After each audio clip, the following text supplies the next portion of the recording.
Welcome to concept classes. तो देखिए, दो बातें मैं आपको पहले बताना चाहूँगा। पहली बात ये कि जब आप लेक्चर देखें तो अपने साथ एक कॉपी और पेन जरूर से रखें। और दूसरी बात ये कि लेक्चर्स को पैसेंस के साथ धैर्य पूर्वक देखें, है ना, क्योंकि जल्दी का काम शैतान का होता है। आराम आराम से देखें, आराम आराम से सीखें। समझ में आया?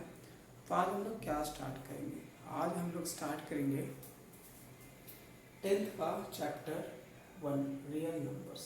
ठीक है। अच्छा, जिन बच्चों को रियल नंबर्स के बारे में ज़्यादा आइडिया नहीं है वो 9th क्लास की वीडियो देख लेना, वहाँ पे इनको एक्सप्लेन किया जाएगा। यहाँ मैं वो चीज़ बताऊँगा जो 10th के सिलेबस में है, मतलब अकॉर्डिंग टू 10th का सिलेबस, उसके अकॉर्डिंग इसमें बातें करेंगे। तो देखिए, 10th के सिलेबस में जो पहला चैप्टर है अबाउट NCERT, मैं NCERT का स्टैंडर्ड सिलेबस फॉलो करूँगा। तो चैप्टर 1 में हमें बेसिकली ये 4 चीज़ें पढ़नी है। पहला क्या है? यूक्लिड्स डिवीजन एल्गोरिथम या फिर लेमा। ये पढ़ के हम लोग एक्सरसाइज 1.1 पूरी सॉल्व कर लेंगे, क्योंकि उसमें इसी के बेस पे क्वेश्चन है। दूसरा जो पॉइंट है फंडामेंटल थ्योरम ऑफ अर्थमेटिक, ये करने के बाद हम लोग 1.2 एक्सरसाइज आराम से सॉल्व कर सकते हैं। ठीक है। अच्छा, फिर है थर्ड में रिविजिटिंग रेशनल नंबर्स, ये करने के बाद 1.3 एक्सरसाइज हम आराम से सॉल्व कर सकते हैं।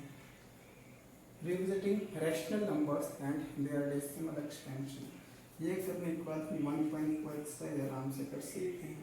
तो NCERT के 10th के चैप्टर 1 में कुल मिला के 1.1, 1.2, 1.3, 1.4 4 पार्ट में है वो, और ये 4 टॉपिक से पूरा चैप्टर 1 बनता है। ये चीज़ समझ में आई होगी आपको? तो हम 1 बाई 1 करके चीज़ों को देखते चलेंगे। ठीक है। तो सबसे पहले हम लोग स्टार्ट करते हैं अपना डिस्कशन यहाँ से। यूक्लिड डिवीजन एल्गोरिथम या फिर इसे बोलते हैं लेमा। तो क्या होता है, पहले मैं इसकी डेफिनेशन लिख दूं कि ये कहता क्या है। तो अगर मान लो कि गिवन, ठीक है, A and B are 2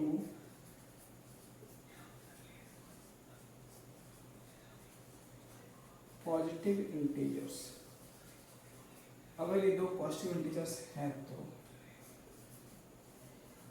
there exist क्या एग्जिस्ट करेगा? Q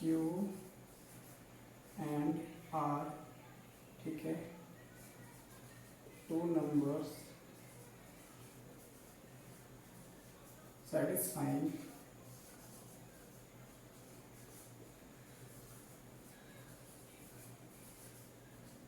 A equal to BQ plus R, जहाँ पे जो आपका R होगा वो 0 से बड़ा होगा और इस B से छोटा होगा। तो ये तो कहने की बातें, लिखने की बातें हैं। होता क्या है हम लोग धीरे धीरे समझेंगे। ठीक है। तो यहाँ पर नोट कर लेना अपनी कॉपी में, यूक्लिड डिवीजन एल्गोरिथम लेमा या फिर एल्गोरिथम या फिर लेमा, बोला सेम थिंग। या तो एल्गोरिथम बोलो या तो लेमा बोलो, दोनों ही एक चीज होती है, अलग अलग नहीं है कि नहीं? क्या कहता है? Given A and B are 2 positive integers, अगर हमारे पास A और B 2 पॉजिटिव इंटीजर्स हैं तो 2 नंबर्स एग्जिस्ट करेंगे Q और R इस तरीके से कि A equal to BQ plus R satisfied. अब ये क्या चीज़ है, इस चीज़ को हम समझेंगे, घबराने की बात नहीं है, टेंशन लेने की बात नहीं है ना, क्योंकि मैंने पहले ही बोला है टेंशन नहीं लेना है और आराम से मैथ्स को मजेदार तरीके से समझते चलना है। चलिए, उन चीज़ों को बाद में आएंगे, पहले हम थोड़ी ऐतिहासिक बातें करते हैं। भाई ये यूक्लिड डिवीजन एल्गोरिथम क्या लिख दिया सर आपने, ऐसा हमने पहले कभी सुना ही नहीं था। तो हिस्टोरिकल चीज़ें थोड़ी सी हम देखते हैं। देखो, यूक्लिड ये क्या है? ये यूक्लिड है, ये भाई साहब नाम है। क्या है? नेम है। किसका नाम है? एक पर्शियन मैथमेटिक्स थे, ग्रीक मैथमेटिक्स थे। कहाँ के मैथमेटिशियन?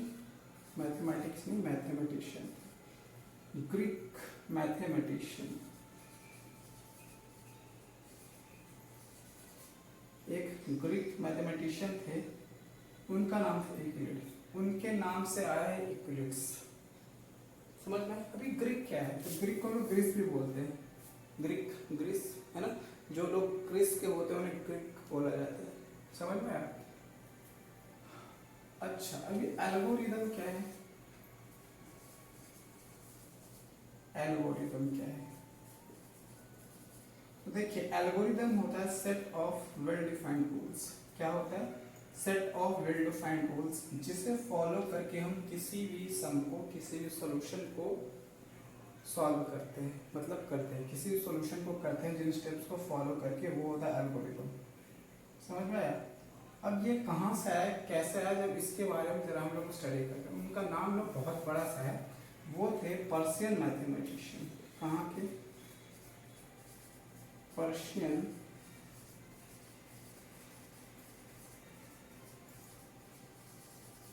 मैथमेटिशियन। ये एल्गोरिदम जो वर्ड आया है, ये पर्शियन मैथमेटिशियन थे, उनके नाम से आया है। किनके नाम से? पर्शियन मैथमेटिशियन थे, उनके नाम से आया है। और उनका नाम मुझे याद नहीं रहता, तो मैंने पेज पर लिख कर रख लिया, बहुत बड़ा सा नाम है ना। चलो मैं लिखने का ट्राई करता हूँ क्या है। तो जो उनका नाम था वो था मोहम्मद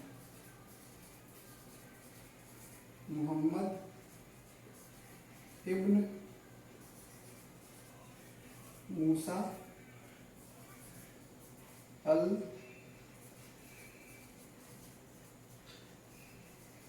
ख्वारिज़मी। मोहम्मद इब्न मूसा अल ख्वारिज़मी, ये जो मैथमेटिशियन थे, ये पर्शियन थे। मतलब पर्शियन मतलब पारस, पारस सुना आपने, जिसको ईरान बोलते हैं, लेकिन ईरान देश को पहले पारस बोला जाता था। तो वहाँ के एक मैथमेटिशियन थे मोहम्मद इब्न मूसा अल ख्वारिज़मी, उनके नाम से वर्ड आता है एल्गोरिथम। समझ में आया? और इन्हीं भाई साहब ने, इन्हीं अंकल ने, इन्हीं चाचा ने एक बुक लिखी थी, जिस बुक का नाम था हिसाब अल जब्र वल मुकाबला। इन्हीं ने किताब लिखी थी, उनकी एक बुक का नाम था, क्या नाम था? हिसाब अल जब्र वल मुकाबला। इनकी ये जो बुक थी, जो हम लोग अलजेब्रा सुनते हैं ना, अलजेब्रा जो नाम होता है, अलजेब्रा जो वर्ड होता है, इनकी इस बुक के इस वर्ड से डराइव किया गया। समझ में आया? तो देखिए कितनी इंटरेस्टिंग बात है, कितनी मजेदार बात है, ये शायद आप लोगों को नहीं पता होगी। आप लोग कमेंट में करके बताना ये बात आपको पता थी या नहीं पता थी। हाँ, देखो क्या क्या सीखा हमने। यूक्लिड क्या है? तो ये नाम है, किनका नाम है? ग्रीक के मैथमेटिशियन थे, ग्रीक मैथमेटिशियन कहने का मतलब कि वो जो ग्रीस के रहने वाले थे, ग्रीक मैथमेटिशियन को बोला।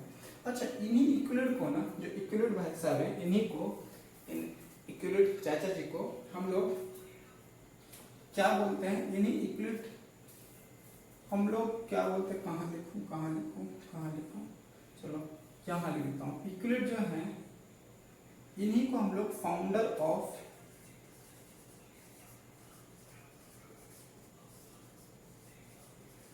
ज्योमेट्री, ठीक है, या फिर फादर ऑफ ज्योमेट्री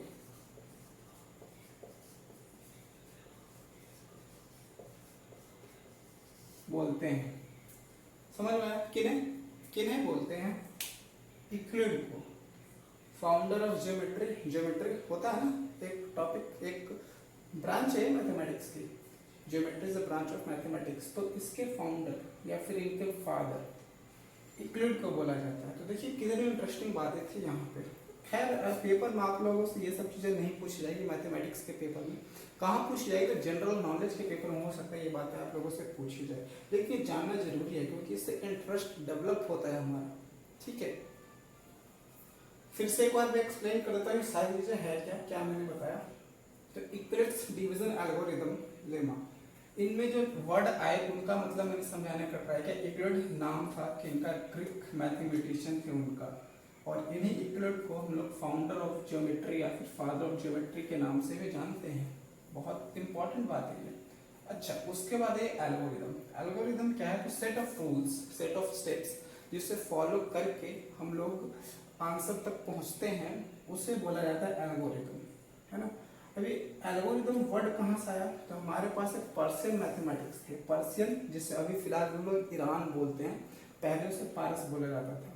तो पर्शियन मैथमेटिशियन थे, नाम क्या था, बहुत बड़ा नाम, ये मुझे याद नहीं था, मैंने पेज पे लिख कर रखा था, आप लोगों ने देखा ना, मोहम्मद इब्न मूसा अल ख्वारिजमी। तो इनके नाम से ये वर्ड डराइव हुआ एल्गोरिथम, ठीक है।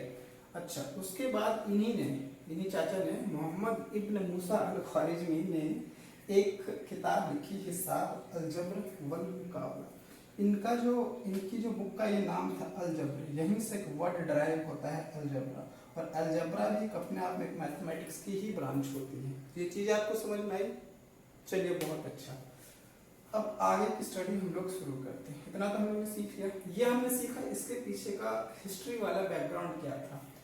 अब बोलोगे सर एक बात आपने बताई नहीं, डिवीजन क्या होता है। अरे डिवीजन मतलब डिवाइड करना, भाग करना, ये तो आता है ना, बच्चों को आता हुआ डिवाइड करना, डिवीजन का मतलब पता होगा। अच्छा, अब एल्गोरिथम और लेमा का मतलब क्या है। एल्गोरिथम और लेमा बोथ आर सिमिलर, मिलते जुलते हैं। एल्गोरिथम को मैंने क्या होता है, सेट ऑफ स्टेप्स जिसे फॉलो करके हम लोग आंसर तक पहुंचेंगे, वो क्या होगा, एल्गोरिथम। लेमा भी कुछ इस तरीके का है। लेमा का मतलब क्या हुआ कि कुछ वेल डिफाइंड पहले से प्रूव्ड रूल्स जिनका यूज करके हम लोग आंसर तक पहुंचे, उसे लेमा बोलते हैं। बोथ आर सिमिलर, दोनों अलग अलग नहीं है। तो ये तो था अभी तक का डिस्कशन इन वर्ड्स के बारे में कि इसका मतलब क्या है, इसका ओरिजिन का क्या है, कहाँ से सारी चीजें शुरू हुई। मजा आया। अब आगे क्या पढ़ेंगे देखते हैं। आप लोग कमेंट में करके जरूर बताना, कमेंट करके जरूर बताना कि जो डिस्कशन है, जो हिस्टोरिकल बैकग्राउंड मैंने इसके पीछे का समझाया, ये आप लोगों को कैसा लगा, है कि नहीं। वैसे ये पेपर में आपसे नहीं पूछा जाएगा, खास करके मैथमेटिक्स के पेपर में तो बिल्कुल भी नहीं पूछा जाएगा। कहाँ पूछा जाएगा वो मैंने आप लोग को ऑलरेडी बता दिया है, ठीक है। अब चलिए इसका यूज क्या है, तो हम लोग अपने सिलेबस में इसका यूज करेंगे HCF फाइंड करने के लिए। किस लिए करेंगे इसका यूज, HCF क्या होता है, हाईएस्ट कॉमन फैक्टर। इसका यूज इक्वल डिवीजन एल्गोरिथम का यूज हम लोग HCF फाइंड करने के लिए करेंगे, हाईएस्ट कॉमन फैक्टर, ठीक है। हाईएस्ट कॉमन फैक्टर को GCD भी कभी कभी बोल दिया जाता है। GCD का मतलब क्या होता है, greatest, GREATEST, greatest common divisor. तो या तो आप HCF बोलो या GCD बोलो, बोथ आर सेम थिंग, दोनों अलग अलग नहीं है, बिल्कुल भी अलग अलग नहीं है, ठीक है। अब ये क्या है, पहले HCF, चलो मैं पहले आपको डिवाइड सिखाता हूँ। डिवाइड बोलोगे, डिवाइड तो हम आता है सर, क्या मजाक कर रहे हो आप, फिर भी आप सीखो डिवाइड। चलो मैं 3 से डिवाइड करना चाह रहा हूँ, किसे कर दूँ, 11 करता हूँ। तो 3 3 जा 9, यहाँ पे क्या है 2। अब जो मैं बातें मेरे साथ साथ आप लोग बोलना है कि नहीं, यहाँ का जो नंबर होता है इसको क्या बोलते हैं, बोलो क्या बोलते हैं, बिल्कुल सही, इसको बोलते हैं डिवाइजर। आप लोगों ने बोला ना सबने अपनी अपनी जगह से, इसको क्या बोलते हैं, डिवाइजर बोलते हैं। अच्छा, ये जो है इसको क्या बोलते हैं, क्वोशिएंट बोलते हैं, इसको क्या बोलते हैं, क्वोशिएंट बोलते हैं। यहाँ पे जो होता है इसको क्या बोलते हैं, डिविडेंड बोलते हैं, डिविडेंड बोलते हैं। और यहाँ जो बच जाता है इसको क्या बोलते हैं, रिमाइंडर बोलते हैं। क्या बोलते हैं, रिमाइंडर बोलते हैं। ये चीज आपको पता है ना पहले से। अब एक इंटरेस्टिंग फैक्ट, ये भी आपको पहले से पता होगी, बच्चों को पता होती है, तो 5th क्लास 6th क्लास में सिखा दिया जाता है।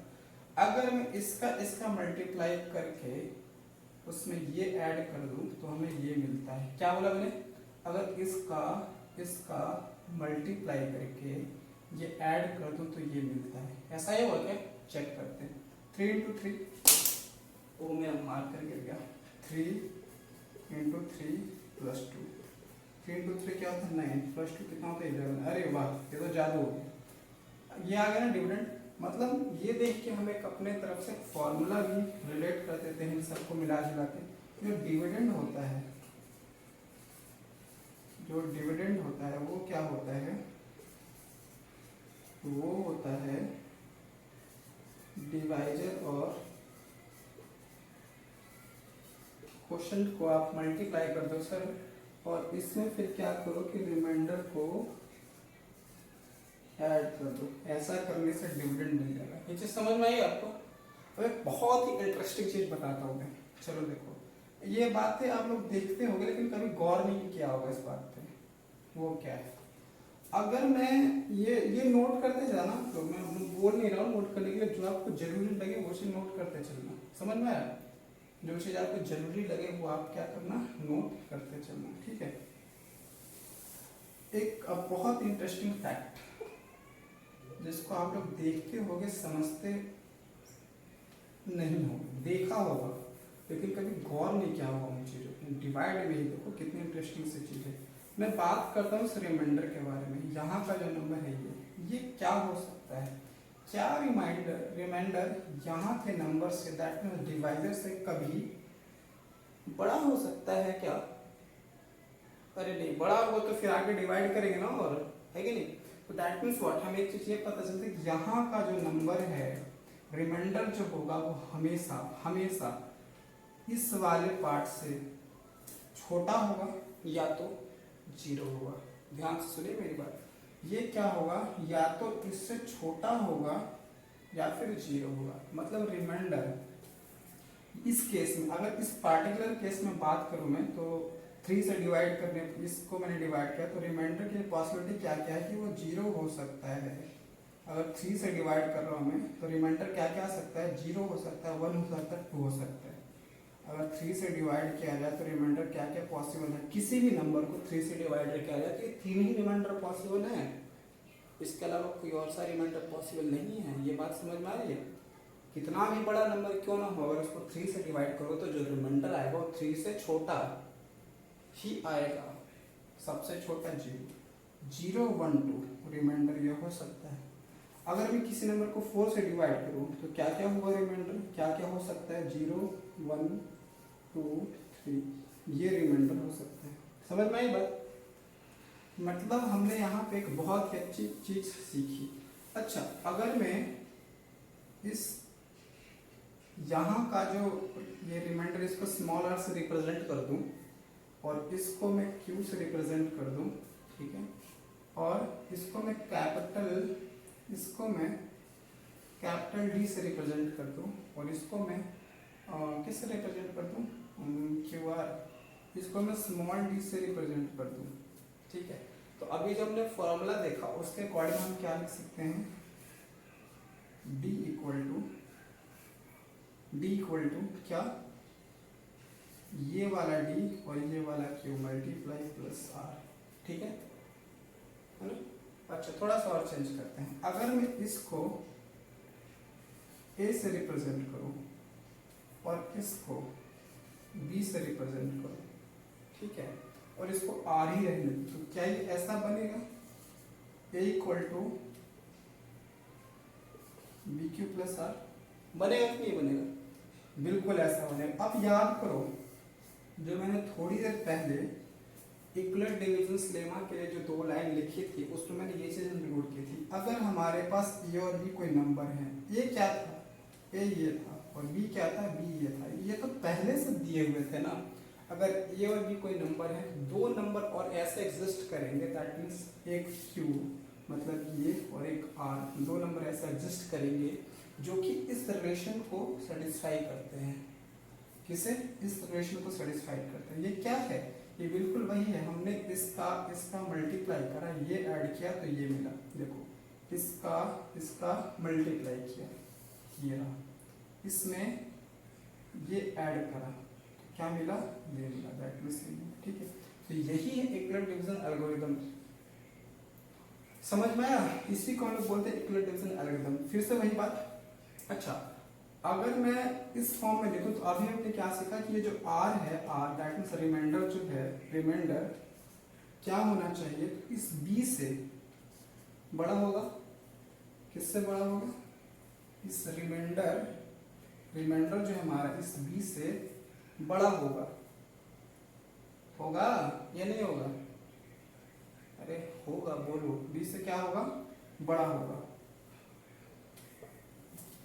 20 से बड़ा नहीं होगा, सॉरी सॉरी फॉर दैट। अरे मैं भी गलत भी बोल सकता हूँ ना, ऐसी कौन सी बड़ी बात है। तो जो रिमाइंडर है वो 20 से बड़ा नहीं है, जो रिमाइंडर है वो 20 से हमेशा छोटा होगा।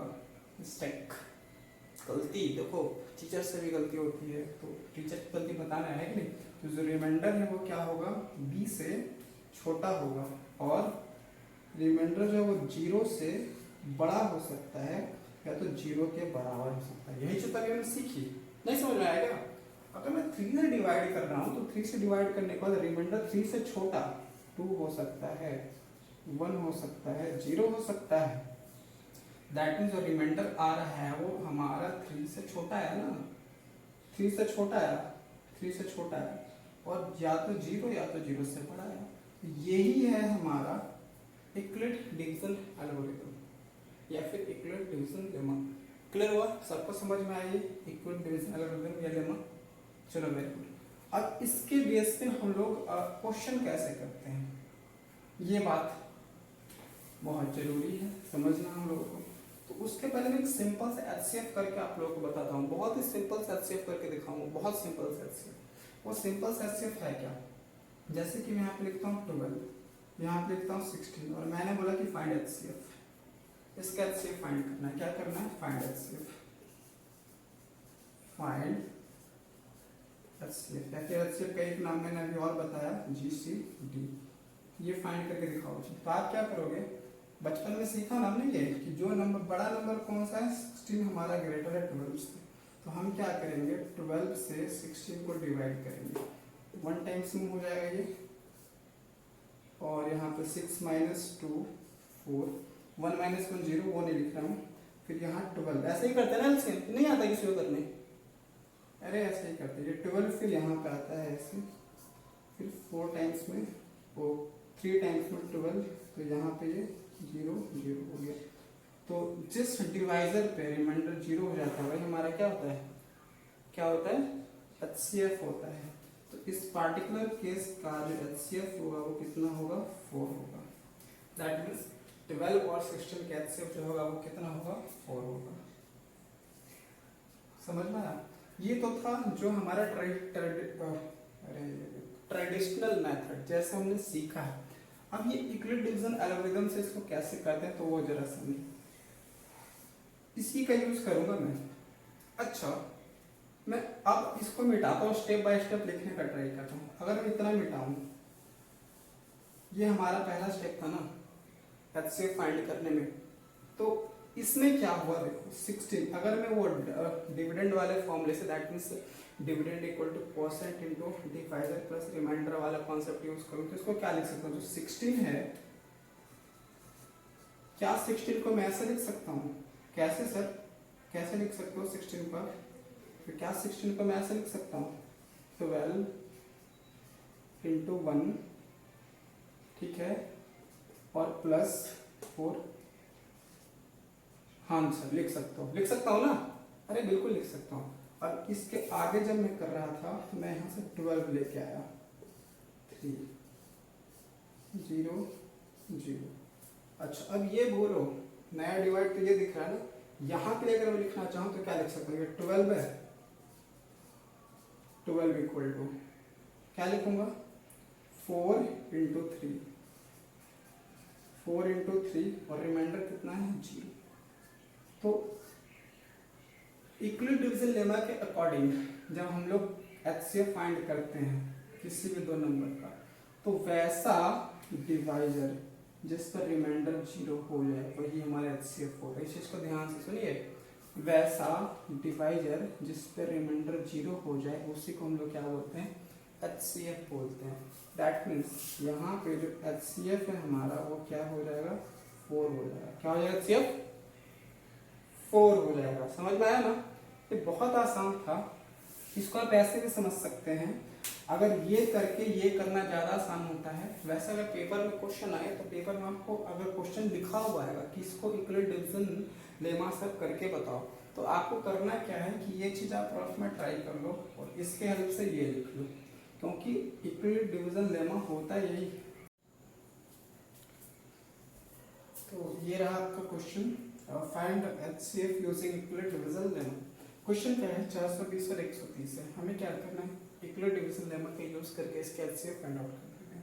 तो पहले देखते हैं कि 420 और 130 में बड़ा कौन, 420, किसको किससे डिवाइड करेंगे, 420 को डिवाइड करेंगे 130 से। तो पहले मैं ट्रेडिशनल पैथड वाला जो हमारा होता है तरीका वो कर लेता हूँ ताकि आपको हेल्प मिले। कितने टाइम्स, 3 टाइम्स में कर दूँ, 3 टाइम्स में हो जाएगा ये 390, यहाँ पे आएगा 0, यहाँ पे कितना आएगा, 12 में से 9 जाएगा, 12 माइनस 9 हाउ मच 3, यहाँ पे कुछ आएगा क्या, नहीं, 3 माइनस 3 0 खत्म। फिर ये 130 यहाँ पे आएगा, ऐसे कितने टाइम्स में होगा, 3 3 जा 4 टाइम्स में 120, 0 minus 0 0, 3 minus 2 1, 1 minus 1 0, that means remainder हो गई। अब इसके बाद 30 यहाँ आ जाएगा, तो 10 3 जा 30, मतलब हो गया ये दैट। तो अगर हम यहाँ पे एचसीएफ लिखना चाहे तो एचसीएफ हमारा क्या होगा, वैसा डिवाइजर जिस पर रिमाइंडर 0 हो जाए उसको एचसीएफ बोलते हैं, वैसा डिवाइजर जिस पे रिमाइंडर 0 हो जाए उसको हम लोग क्या बोलते हैं, एचसीएफ। तो यहाँ से हमें एचसीएफ मिलता है 10। तो ये तो ट्रेडिशनल मेथड था, हम इससे लिखने का ट्राई करेंगे, इक्विलेट डिवीजन लेमा बनाने का ट्राई करेंगे, ठीक है। तो वो कैसे करेंगे देखते जाइए आप लोग। पहला स्टेप हमने क्या किया, पहले स्टेप का हमारा डिवाइजर ये है, क्वोशिएंट ये है और डिविडेंड ये है। तो पहले स्टेप के अकॉर्डिंग हम क्या लिखते हैं कि 420 is equal to 420 is equal to 130 into 3, 130 into 3 और प्लस में रिमाइंडर कितना 30 आया था ना, 30। दूसरे स्टेप में क्या हुआ, हमारा जो ये दैट मीन्स डिवाइजर था वो डिविडेंड बन चुका है, ठीक है। तो मतलब ये जो डिवाइजर ये डिविडेंड बन चुका है, 130 इज इक्वल टू, यहाँ पे क्या हो 30 इंटू 4, रिमाइंडर कितना आया 10। तो क्या लिखेंगे 30 इंटू 4 प्लस में 10। चलो अब आगे चलते हैं। फिर आगे क्या हुआ, यहाँ पे जो हमारा डिवाइजर था यहाँ का डिविडेंड बना है, मतलब ये जो डिवाइजर है यहाँ क्या बन जाएगा, डिविडेंड बन जाएगा। तो अगर डिवाइजर डिविडेंड बन जाएगा, यहाँ पे क्या है देखिए, ये इंटू ये प्लस ये 10 इंटू 3 प्लस रिमाइंडर कितना है 0 ना। तो इक्विलेट डिवीजन एल्गोरिथम के अकॉर्डिंग क्या पता चला हमें कि वैसा डिवाइजर जहाँ पर रिमाइंडर 0 हो जाए उसको हम लोग क्या बोलते हैं, एचसीएफ बोलते हैं। ये डिवाइजर इस पर रिमाइंडर 0, तो मतलब इस पार्टिकुलर केस का जो एचसीएफ वो क्या हो जाएगा 10, ठीक है। समझ में आया नहीं, बहुत आसान है, बहुत बहुत आसान है ये, ठीक है। चलिए अच्छा लिखिए, ये पूरा लिखेंगे क्या, नहीं हम बस इतना लिख लेंगे, ये लिखेंगे ये चीज़, ये तो मैं लिखने के लिए सिखाया ना कैसे लिखेंगे ये चीज़, तो ये हो गया। अब मैं कुछ होमवर्क क्वेश्चन लिख देता हूँ, वो आप लोग करिएगा यार, बहुत आसानी से ईजिली होंगे, कोई दिक्कत नहीं है। तो मैं ऐसा करता हूँ कि जो एक्सरसाइज 1.1 है इसका क्वेश्चन नंबर 1 आप लोग एज अ होमवर्क ले लो, ये आप लोग होमवर्क में ट्राई करना, हो जाएगा, यही चीज़, कुछ नई चीज़ नहीं, यही चीज़ नहीं, ठीक है। तो ये आपको समझ में आया होगा। चलो बहुत बढ़िया, तो आज की क्लास बस यहीं तक, फिर अगले क्लास में मिलेंगे हम लोग। अच्छा एक बात और मुझे कहनी है, वैसे कहनी नहीं चाहिए, क्योंकि अगर आप लोगों को वीडियो अच्छी लगी होगी तो आप लोग लाइक कर ही दोगे, है ना, और ज़्यादा अच्छी लगी होगी तो अपने दोस्तों के साथ शेयर भी कर लोगे, है कि नहीं। और अगर आप चाहते हो कि मेरी वीडियो आपको रेगुलर मिलती रहे तो आप सब्सक्राइब भी कर लोगे, आप समझदार हो, है ना। चलो थैंक यू, फिर मिलते हैं अगली वीडियो में।